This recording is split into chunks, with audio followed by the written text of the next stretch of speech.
It was a dark and stormy night, the kind that sends shivers down your spine. The rain was torrential, and the thunder roared like an angry beast. Despite the weather, I decided to go for a walk, needing some fresh air to clear my head. I stepped out into the damp street, my shoes squelching in the puddles. The light from the street lamps flickered in the wind, casting mere shadows on the ground. Suddenly, the street lights went out, plunging me into total darkness.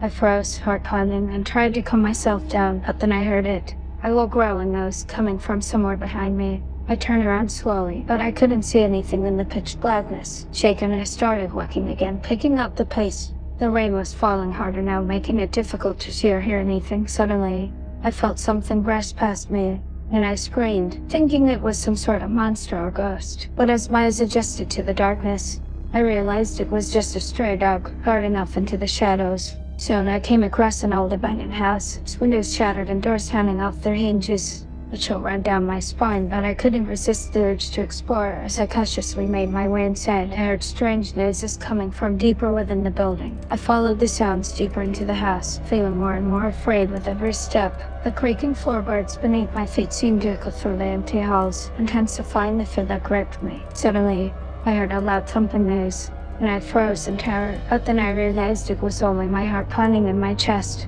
I took a deep breath, trying to calm myself down, and continued on. As I turned a corner, I saw something move out of the corner of my eye. My heart leapt into my throat as I spun around, but there was nothing there, just an empty hole stretching out before me. Suddenly, the lights flickered back on, and I jumped in surprise. Looking around, I realized that I was completely alone in the abandoned house. The rain had stopped, and a sense of relief washed over me as I made my way back outside. As I walked home, I couldn't shake the feeling that someone or something had been watching me, but when I finally arrived back at my apartment, I was too exhausted to dwell on it. As I collapsed into bed, I told myself that it was just my imagination, and tried to forget the night's terrifying events.